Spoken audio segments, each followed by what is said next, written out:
Hey, it's a brand new school year. Maybe you've been giving some thought to, maybe I should make some changes to my youth room, but you don't really know where to go. And then I thought, well, I haven't shown my youth room in a while and I'm making some changes. Maybe they'll help you. Hey, listen, my name's Paul Turner from thediscipleproject.net. And listen, if you like videos about youth ministry, youth rooms, how to disciple kids, how to do outreaches, listen, I'd like to put my 35 years of experience to use for you. And if those are the kind of videos that you like, well, be sure to go ahead and click the subscribe button. You'll get videos like this every week. All right, so let's go downstairs. I'll show you my youth room, and then I'm going to go through some ingredients that if you're thinking about changes or maybe even building a brand new youth room, and I've done that before, then I'm going to give you some tips and ideas about what to think of in the process. Let's take a look. All right, so we are downstairs here, and upstairs here, just for clarity, there is the sanctuary where we worship with the adults, and then after worship we come down here, and here we go. This is the start. This is a recent change we made. We took all the posters and flags from team sports and things like that, and we put them down here to give that element of saying, hey, listen, you're entering into something new here. You're coming into the youth room. And so as we turn here, you can see this is some artwork that our students have done for their teams. We do a thing called Summer Showdown, and so we have these flags that are up here, and they are pretty cool looking. And the key to this, putting these here, is that these are telling a story. All these flags, when a new student comes in, they get to say, wow, what is this? What is going on here? What's up with these flags? What's up with these pictures? Where are you guys going? What are you guys doing? And so my goal in doing this is to make sure students who come down here, and first of all, our students remember, hey, we have a story here. We've been some places, we've done some things. And then I want to tell new people, hey, listen, we're more than just a youth meeting, and we invite you to join the journey with us. So as we move here, we're going to come through here. We've redone this part here. If you've seen some of my older videos, I'll put a link down in the description if you want to see that. But this is the calendar they get to see. It's the New Life Youth. And we're still in process here. We've taken all of these posters, I just put that up this morning.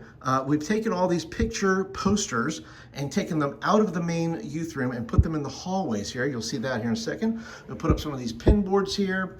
This is a table just to put some things on if kids need to have pick up something. We still have a few pictures here. Don't know what I'm going to do with those yet. But as you can see here, we've taken everything out of our youth room and put them in the hallway here. And we put them all the way down the hallway. And then we have down the other side as well. And so the purpose in doing this is that we wanted to take all of these things out of our main youth room right here. Now, these are fairly new here. The lady who cleans our youth room decided to say, hey, I'm gonna take these from another room, put this in your youth room because it looks cool, Paul. I totally agree. Totally agree with that. Now, I've recently repainted the youth room. You can see maybe basically looking at the other photos, the other video that I've done that. And I think these are just cool. Now, we're gonna save some spots here for a lot of cool things. Now, the reason is that we've done this is I wanted to make this a more worshipful spot. I wanted to make this an area that really glorified the Lord, keeps the students' attention on Jesus, not our memories. Yeah, that's fine. You can put those up in your youth room. That's not bad. But, I wanted to take all of what we were doing outside of the in the hallways and things. I thought, well, that'd be good just to say, hey, look, here's the journey we've been on. You're journeying down to the youth room. And then when we get into this youth room, by the way, little tiny Jesus here, little tiny, we all need a little Jesus, right? And so that's what we want to do. We want to make sure that Jesus is kind of the center of what's going on in this youth room. Now, one of the things you're going to see on these walls eventually is going to be some vinyl, vinyl, not stickers, but just some vinyl scriptures, things to put on the wall that once again will draw students, not only their eyes, but draw their hearts. In other words, I want to keep the word before them so that they know leaving here, say, oh, wow, we've been in this place with Jesus, right? So I want them to know that they can take that word. And you never know from week to week, a kid will look at a scripture and go, oh, I really needed that, right? Now, this all came out of one of my subscribers here is going into meetings coming up about his youth room. And I think they're building a new space. And so he says, Paul, do you have any advice on that? And I said, oh, yeah, I think I've done this once or twice. maybe I can help out. So I want to share with you today some of the key ingredients that you want to look at before you start building that youth room. And the first ingredient you want to look at is student involvement. When we were picking colors for this room, I asked students, I chose 3 colors, 3 that I found acceptable, and said, okay, if they choose any of these, I'm going to be perfectly fine. But I have to give my students agency within the room here, because if I'm just doing things that are just going to be whatever, then why ask them?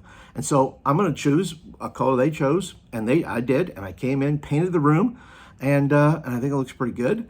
But I think student involvement, now they can't control everything that you maybe put in there, because I've had one group of students wanted to paint the room, their Sunday school room, black.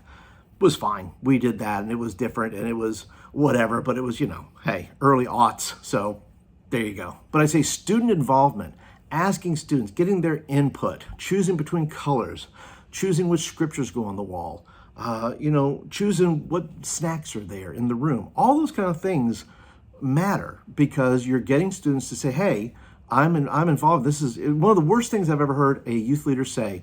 He was talking about a new youth room, and he said, come see and look what we've done for you.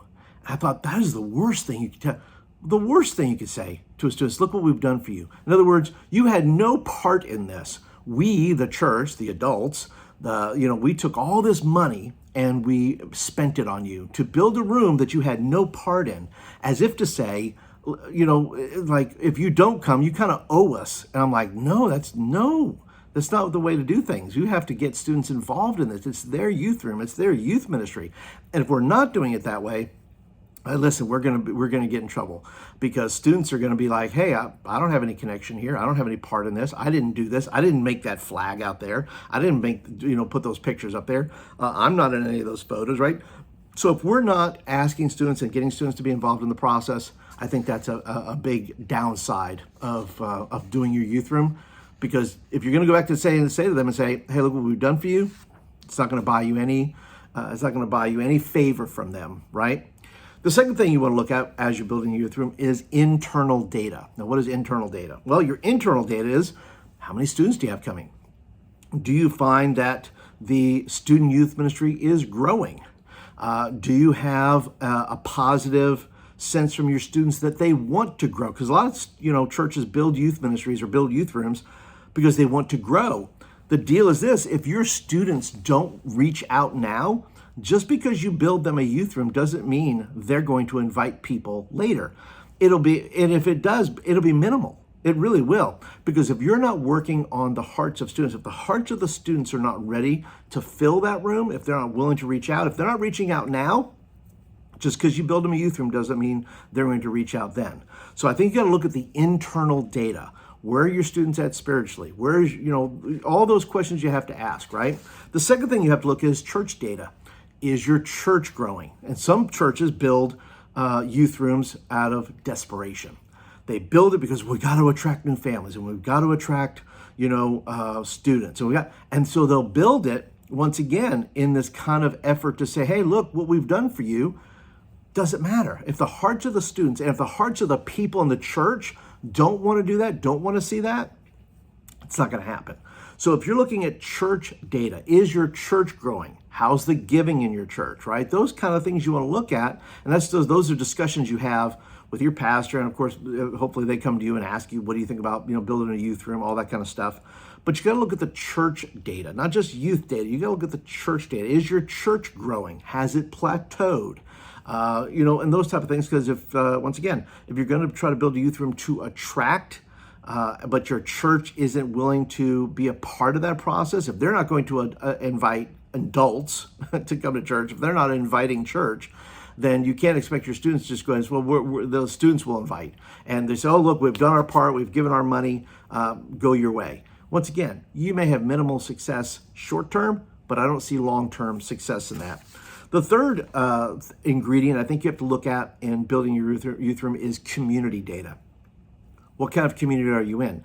Are you going to build, I remember back in the 90s, right? People were building indoor basketball courts, right? And that's fine. You can build an indoor basketball court, But just because indoor basketball is popular somewhere, it doesn't mean indoor basketball is popular where you are.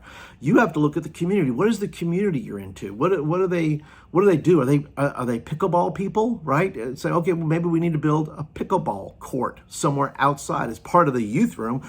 In our youth room that we had when I worked in another church, we had a volleyball net, and it was fine until kids got tired of volleyball. Once again, if volleyball is real big, if you're a basketball town, if you're a college town, if you're a football place, and you want to have a big field, those, you have to look at the community data.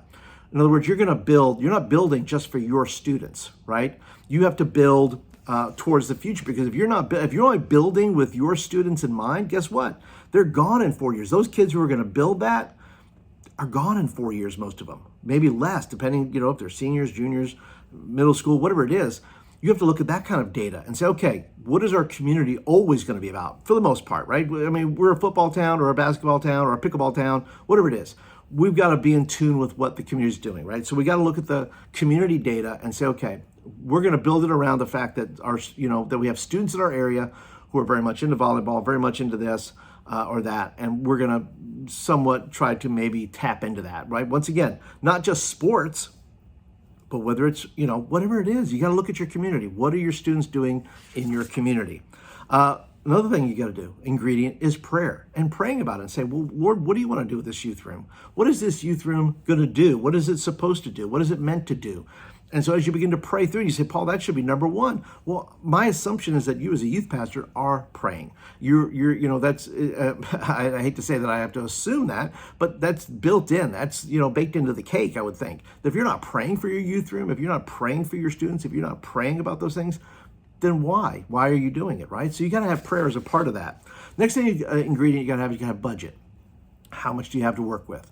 If you're a small church, a rural church, maybe you don't have a lot to work with. That doesn't mean that you can't do something spectacular, not in necessarily building an entire youth room, but making over your youth room. The things that we've done here so far, I've probably put $100, maybe $200 into the room. It looks fine. I'm happy with it at this point. But once we start getting the vinyl on the walls, those kind of things, that's going to cost a little bit. I don't have prices all for that yet, but we're going to build it slow. That's another thing. You don't have to build everything all at once. I'm building piece by piece as we can afford it. But you got to look at your budget. What is my budget? What is going to help me? Those pictures out there, those frames, $20 for a frame. There you go, at Walmart. That's an inexpensive thing to put up in your youth room to say, hey, this is, I want to be able to show some events from the past, and that tells the story, right? So look at your budget. Another thing is you got to have a clean heart. Say, Paul, what are you talking about? You're really doing some spiritual stuff on this room. Yeah, because a lot of times we build things, churches especially, but not only, will build out of ego. It's the build it and they will come mentality, right? That is no longer true. Everything is predicated on relationship. If your students or your church are not building relationships where they're at, chances are they're not going to be bringing new people into your church. And some people have the spectacular, the spectacle mentality that we'll make it so big and we'll put it on social media. And it happens all the time. Restaurants do it, venues do it, and just because you put it out there doesn't mean it's going to be any good. You have to be ready as a youth pastor, by the way. If you're going to invite people into you better make sure that your internal structure is good. You can build a new youth room and have terrible structure for your guests, for worship, for preaching. You can have terrible execution. You can build a new youth room, but that doesn't mean you're going to be able to, execute well. So you better make sure that your internal structure, how you do things and those type of things, comes out of a clean heart, right? Don't do things out of ego. Don't build it so big and say, hey, come to my youth room because it's the biggest youth room, right? We're compelling people, from the highways and the byways to come in, not to come into a youth room, but to know who Jesus is, right? So have a clean heart. And that brings me to this. The things that do not change, right? There's going to be all the indoor basketball may not be a thing. Video games. I remember when I had lines of TVs and video games. That was a thing. Guess what? No longer a thing, unless of course you have a Switch, something like that. Very basic, but nobody's hooking up TVs everywhere.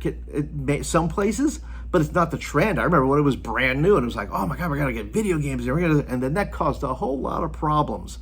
at least for me, because people are like, what kind of video games you gotta play now? Then it got to be a whole thing. So here's my encouragement. Focus on the things that do not change.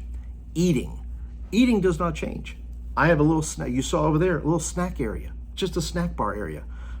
Kids can come in, they can grab a drink out of the fridge, grab a snack off the table and say, hey, look, this is what we do. We eat. I encourage kids who maybe didn't get a chance to eat before they come to the youth group. Well, they can grab a pack of chips and a drink. And it's real simple. And so we're eating and drinking together. That doesn't change. Eating and drinking doesn't change. So guess what? Make an area where community is good. Whether that's a little, I've always had a cafe of some kind, and whether that's a little table. And so, and one church I had a full-blown kitchen in my youth room, because then I had students cooking, and I had students, prepping, and I had students cleaning, and it was total involvement of that. It wasn't an adult doing that. It was an adult plus students doing that. So think about your eating area. What are your community areas? That doesn't change. Worship. Once again, down here, we don't need a stage. Right? So a lot of youth rooms, they need to have a stage, they gotta have lights, they got all those things. Listen, you don't have to have all things. If you're a small church like me, you don't have to have those things. You can have very basic things that draw, like these scriptures I'm gonna put on the wall, that draw kids to worship, that draw kids' eyes and hearts heavenward. It's, oh, hey, we're in a special place here. We're in a place that's about Jesus. So how can you make it worshipful? That could be anything from, I don't know, stained glass. It could be scriptures on the wall. It can be music playing. Maybe you have a really decent, want to put in a decent sound system, or a really good Bluetooth radio type thing to play music on. Whatever that is, make it a worshipful place, because that's not going to change. That's going to remain the same, okay? Discipleship. When I thought about this, our cleaning lady, God bless her, she makes a change every week in my youth room. She does something. She'll move something, and once I was like, wow, that was odd. Why are we changing things? Why do we move the pillows, and why did we move the? And you know what? Thus far, I'm like, hey, she's got good taste. Let her do what she wants to do. And those little shelves that you saw in here, those are brand new. And I thought, you know what? That's pretty good. That sets up discipleship, because I say, look, if you want to get a book or a Bible, it's on the shelf. It's right there, front and center. So the question is, how are you resourcing students? How are you going to create a room that allows kids, and whether that's QR codes on the wall that lead them to a playlist of videos that you made for them, whether that's to TikTok videos, whether that's some kind of library of books that you're offering them, right? Readers, listeners. Maybe it's to a podcast. Maybe it's something you do as a youth pastor, and you do a follow-up to your messages every week. But your room speaks, hey, this is a growing place. This is a place you want to grow. And so I encourage you, put discipleship in your room. Yeah, the scriptures are going to help, but put places in there say, hey, this is a growing room. This is telling you how to grow. And whether that's, I'm not talking about mantras, I'm talking about steps. I'm talking about the functionality of, hey, there's Bibles over there. There's a journal over there. In other words, you can't escape it. It's right here, front and center. So design your room with discipleship in mind. Another thing is design it with leadership and service in mind. Now, we have a youth-led service. I don't need it on the wall. I do remember in one church I had was a magnetic board where students would come in and they would choose what they were going to do. They would pick their badge, and this is nothing new necessarily, but I think what happens is that the expectation is come in, you don't have to do anything. We're going to do everything for you, and then you just sit and enjoy, which creates that consumer mentality. But I think it does us well to think about how are we signifying within our room that you can lead? There's an opportunity here. You can serve. You can do some things that maybe you haven't done before. And whether that's from the greeting area to the cafe area, maybe they come in and say, hey, would you like to help with snacks? When they come in, the thing, hey, refill the snacks for us, please, right? Things like that. Promote leadership, promote service opportunities, whether it's on the board like I had out there. You could put something on there. Hey, so-and-so needs such and such. Can you help? Let me know, right? Shoot me a text or whatever. Find ways to engage your students to then tap into that compassion they might have to help and to serve. And last thing is this, design for outreach. When a new person comes into your room, design your room in such a way that new people are going to sense some familiarity, but also sense, okay, this is a little different. This is different than any other youth room I've been in. This is different than any other church I've been into. So when you create outreach, it's, yeah, you're putting scriptures on the wall. That should not be, mind-boggling, right? You're a church. You have scriptures on the wall. But you're also thinking, listen, for outreach, you say, well, we have basketball, or we have volleyball, or we have a picnic area, right? That maybe other people in the community might want to use. Or you're going to have those outdoor type of areas. Maybe you have a amphitheater or something like that. When you're thinking about, are we building for growth? Are we building in such a way that what happens if we fill this room up? What do we do then? What happens if we do outreach and then more people come?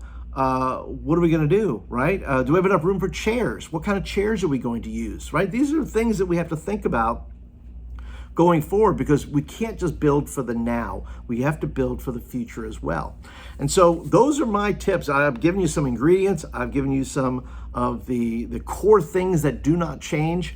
But listen, if you're interested in more about this, I would love to invite you to subscribe to my newsletter. There'll be a link down below. I send out weekly tips, things like that you can get a hold of, articles, things like that may be helpful to you, videos like this. So be sure to go and subscribe to my newsletter. It'll come every week, and I think you'll enjoy it. Also, let me know down in the comments, do you guys have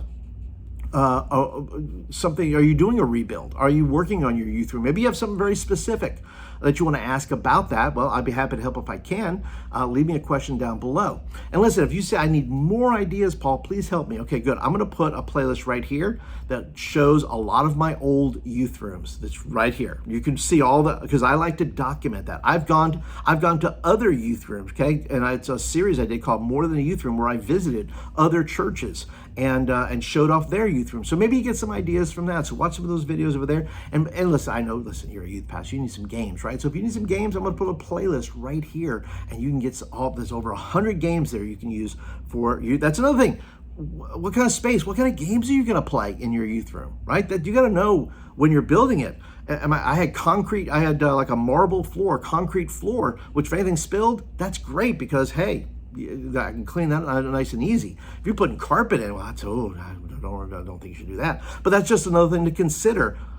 Does my space, are we playing games in the space? And what do we need to think about in doing that? Anyway, that is it for today, guys. Thank you so much for watching. Appreciate you being a part today. Be sure to go and click that thumbs up button. It tells me you like the video and you want more of them. And I'll see you guys in the next video. We'll talk to you guys later. Bye.